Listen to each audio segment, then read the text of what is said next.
پھر کون ہے آپ؟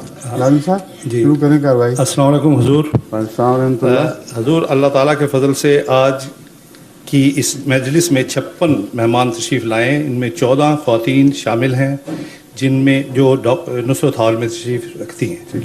حضور سے ان سب کے لیے دعا کی درخواست ہے. حضور پہلا سوال مہدی حسن صاحب جو اسٹریتن سے یہاں تشریف لائے ہیں وہ ان کا ہے. وہ خود یہاں نہیں آنا چاہتے کہ اللہ تعالیٰ کی وحدانیت اور اس کے وجود کا سب سے بڑا ثبوت کیا ہے؟ سب سے بڑا ثبوت تو انبیاء ہی ہیں. ان سے بڑا ثبوت اور کوئی تصور میں نہیں آ سکتا. ویسے تو ہر انسان خود بھی ایک ثبوت ہے. اگر اپنے نفس پہ غور کرے اور دیکھے کہ میں کیا ہوں، کس غرض سے آیا اور کون ہوں، میری انا کیا چیز ہے، مجھے سوچنے کی طاقت کیوں نصیب ہوئی، جبکہ کیمسٹری اور فزکس میں کوئی قانون نہیں ہے جو سوچنے کی طاقت پیدا کر سکے. یہ سیدھی سادھی چند باتیں اگر انسان اپنے وجود پر اطلاق کر کے دیکھے تو وہ ذاتی ثبوت اس کی ذات کے لیے اس کی ذات میں سے مہیا ہو سکتا ہے. مگر جب آپ سب سے بڑا ثبوت کہتے ہیں تو مراد یہ ہے جو سب دنیا کے سامنے علی الرغم پیش کیا جا سکے، مخالفت کے باوجود ان کے مقابل پر رکھا جا سکے. وہ ثبوت سب سے بڑا انبیاء کا وجود ہے. اس کے بہت سے پہلو ہیں. اگر سارا مضمون بیان کیا جائے تو پھر ایک ہی سوال اس پہ لگ جائے گا، مگر چند اہم نکات میں آپ کے سامنے رکھتا ہوں تاکہ اسے محض دعویٰ نہ سمجھا جائے بلکہ ایک حقیقت کے طور پر پیش کرنے والا غیروں کے سامنے پیش کر سکے. جتنے معروف انبیاء ہیں جن کی تاریخ محفوظ ہے، ان کے دعوے سے پہلے کی زندگی میں ایک بھی جھوٹ ثابت نہیں اور ایک بھی جھوٹ کا الزام ثابت نہیں. ان کے دعوے سے پہلے کی زندگی میں بچپن سے لے کر دعوے تک، جو اکثر بھرپور جوانی گزرنے کے بعد ہوتا ہے، کوئی ایک بھی داغ ان کی عصمت پر، ان کی پاکیزگی پر غیروں نے بھی نہیں لگایا. تمام انبیاء اپنی پہلے کی زندگی میں وہ وجود تھے جن پر نظریں اٹھ رہی تھیں. کبھی انہوں نے انسان پر بھی جھوٹ نہیں بولا، کبھی کوئی حرص نہیں کی، کبھی دولتیں جمع نہیں کی، کبھی سرداری کی کوشش تک نہیں کی، سرداری کے مقابلوں میں آئے ہی نہیں. اچانک جب یہ کہتے ہیں کہ ہمیں خدا کا پیغام ملا ہے اور وہ یہ ہے، تو یہ سب سے بڑے تعجب کی بات ہے کہ نفسیاتی لحاظ سے یہ ممکن کیسے ہے کہ ایک شخص جو لوگوں کے معاملے میں، انسانوں کے معاملے میں امین ہو، بغیر نفسانی خواہش کے رہا ہو، اس کی کوئی بڑائی کی آرزو ثابت نہ ہو، وہ اچانک خدا کی طرف جھوٹ منسوب کرنا شروع کر دے. اگر خدا نہیں ہے تو اس کا لازمی نتیجہ یہ نکلے گا کہ اس نے کسی اور غرض سے خدا کا نام استعمال کیا ہے. اس کے سوا کوئی نکلتا نہیں.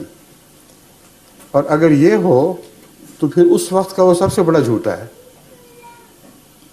اور اچانک ایسی کایا پلٹ جانا کہ جو انسانوں میں سب سے بڑا سچا تھا وہ اچانک ان میں سے سب سے بدترین جھوٹا بن گیا، یہ انسانی فطرت قبول نہیں کر سکتی. مگر صرف اتنا ہی نہیں، جب اس نے کوئی اور تمنا دل میں چھپا کر خدا کی طرف منسوب ہونے کا دعویٰ کیا، اور خدا وہ جانتا ہے سب سے زیادہ کہ خدا نہیں ہے، اگر نہیں ہے تو اس سے بڑھ کر کوئی نہیں جانتا، کیونکہ اتنی بڑی ضرورت اس کو خدا پر جھوٹ بولنے کی ممکن ہی نہیں تھی اگر اس عرصے میں اسے کامل یقین نہ ہوتا کہ جس ہستی کی طرف میں جھوٹ منسوب کر رہا ہوں وہ قادر ہے، وہ توانا ہے، وہ مجھے جڑوں سے اکھاڑ کے پھینک سکتی ہے. تو وہ وجود جو دہریت کے اس سفر میں آہستہ آہستہ آگے بڑھتا ہے، وہ دہریت کے نشان پیچھے چھوڑ کر چلتا ہے. اس کی مجالس میں وہ گفتگو ہوتی ہے، اس کی مجالس گواہ ہو جاتی ہیں کہ یہ وہ شخص تھا جو مذہب کے مذاق اڑایا کرتا تھا، جو خدا کی ہستی کے خلاف باتیں کیا کرتا تھا، اس کے بغیر نفسیاتی سفر یہ ایک چھلانگ کا ممکن ہی نہیں ہے۔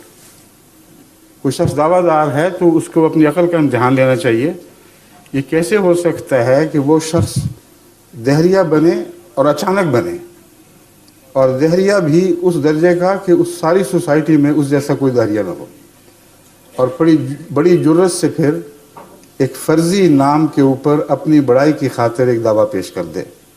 یہ دوسرا سوال ہے۔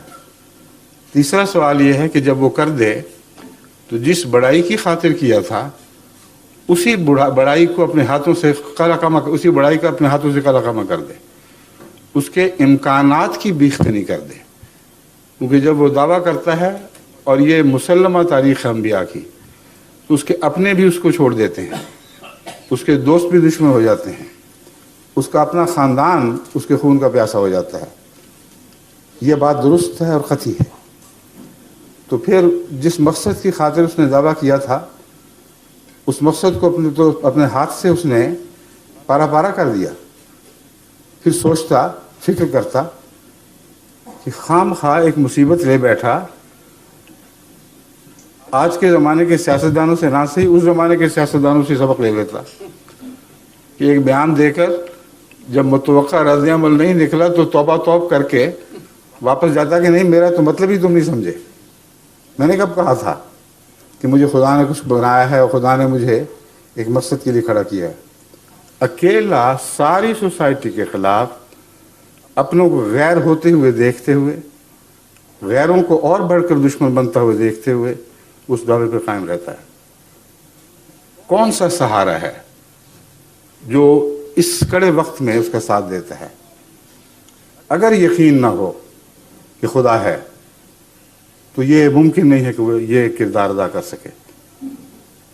پھر دعوے یہ کرتا ہے کہ میں ایک رہ گیا ہوں بس، اور میرا خدا میرے ساتھ ہے، تم زور لگاؤ، ساری طاقتیں استعمال کر لو، تم مجھے مٹا نہیں سکو گے۔ اور یہی ہوتا ہے۔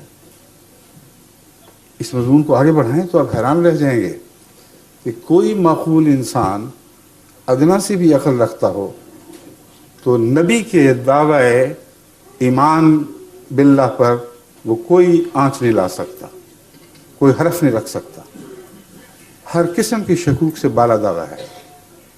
اور سارے عالم اسلام، عالم مذہب میں، اس کی ساری تاریخ میں یکساں چسپاں ہو رہا ہے۔ آدم سے لے کر نوح تک پہنچے ہیں، نوح کے بعد ابراہیم کی باری آئے گی، ابراہیم سے باقی انبیاء چھوڑتے ہوئے اب موسیٰ پہ آ جائیں، عیسیٰ پہ چلے جائیں، درمیان کے انبیاء، جتنے بھی درمیان کے انبیاء گزرے ہیں، اگر ان کو بھی نام ذہن میں رکھ لیں تو ایک مسلسل تاریخ ہے، انسان کی تہذیب کی تاریخ کے ساتھ ساتھ مسلسل پہلو بہ پہلو چل رہی ہے، اور قطعی ہے، اس میں آپ کوئی تبدیلی نہیں دیکھیں گے۔ اور پھر دنیا کی ہر جگہ یہی بات ہوئی ہے۔ ہندوستان میں آئیں تو کرشنا کا وجود ہمیں نظر آتا ہے، سارے مقابلوں کے باوجود اس کرشنا کی بات نہیں کر رہا جس کو ہندو خدا سمجھتے ہیں، اس کرشنا کی بات سمجھ کر رہا ہوں جس کے متعلق ایک حدیث میں آتا ہے کہ کان فی الہند نبی، ہند میں بھی ایک نبی تھا، اسمہ کاہن، اس کا نام کاہن تھا۔ اور کرشن کنہیا اور کاہن یہ وہی نام ہے دراصل جو مختلف تلفظات کے ساتھ ادا کیے جاتے ہیں۔ تو اس بحث کو چھوڑیں، میں جو بات کر رہا ہوں، مسلمانوں کے لیے اس کے سوا چارہ نہیں کہ ہندوستان میں کسی نبی کا وجود تسلیم کریں۔ اگر وہ کہیں کرشن نہیں تھا تو دکھائیں پھر اور کون تھا، کیونکہ قرآن کہتا ہے کہ ہر دنیا کے ہر حصے میں، ساری دنیا کے ہر حصے میں ہم نے نبی بھیجے ہیں، ہر زمانے میں بھیجے ہیں۔ تو اس پہلو سے ہندوستان کی تاریخ بھی گواہ بن جاتی ہے۔ ایک ادنا بھی تزلزل نہیں دکھایا، باوجود اس کے کہ ان کے مقابل پر بہت بڑی طاقتیں جمع ہو گئی تھی۔ پھر حضرت زرتشت کی تاریخ لیں، پھر حضرت کنفیوشس کی تاریخ لیں، دنیا میں جتنی بڑی بڑی قومیں مذہب کے نام پر قائم ہوئیں اور آج تک زندہ ہیں اور مضبوطی سے دنیا میں مستحکم ہو چکی ہیں، ان سب کی ایک ہی تاریخ ہے جو دہرائی جا رہی ہے۔ تو ایک کا انہوں نے کب کیا تھا؟ یہ تو ایک دوسرے سے ملے بھی نہیں تھے، ان کے زمانے جدا جدا تھے، ملک الگ الگ، پھر کیسے ممکن ہے کہ ان سب نے ایک ہی اسکیم سازش سے سوچی ہو اور ایک ہی طرز پر پھول کی طرح کھلے ہوں اور ہر پتی اسی طرح کھلی ہو جس طرح دوسرے پھولوں کی کھلتی چلی گئی؟ یہ یکسانیت، یہ عالمگیر اتحاد، جبکہ آپس میں میل جول کا کوئی رابطہ نہیں، یہ سارے مضمون ہیں. میں جیسے کہ کہا تھا مختصر میں عرض کروں گا، ان پر آپ غور کریں تو انبیاء کا وجود خدا کی صداقت کی، خدا کے وجود کا سب سے بڑا ثبوت ہے، اور ایسا ثبوت ہے کہ کوئی ذی ہوش جو تعصب سے پاک ہو اس کو رد نہیں کر سکتا.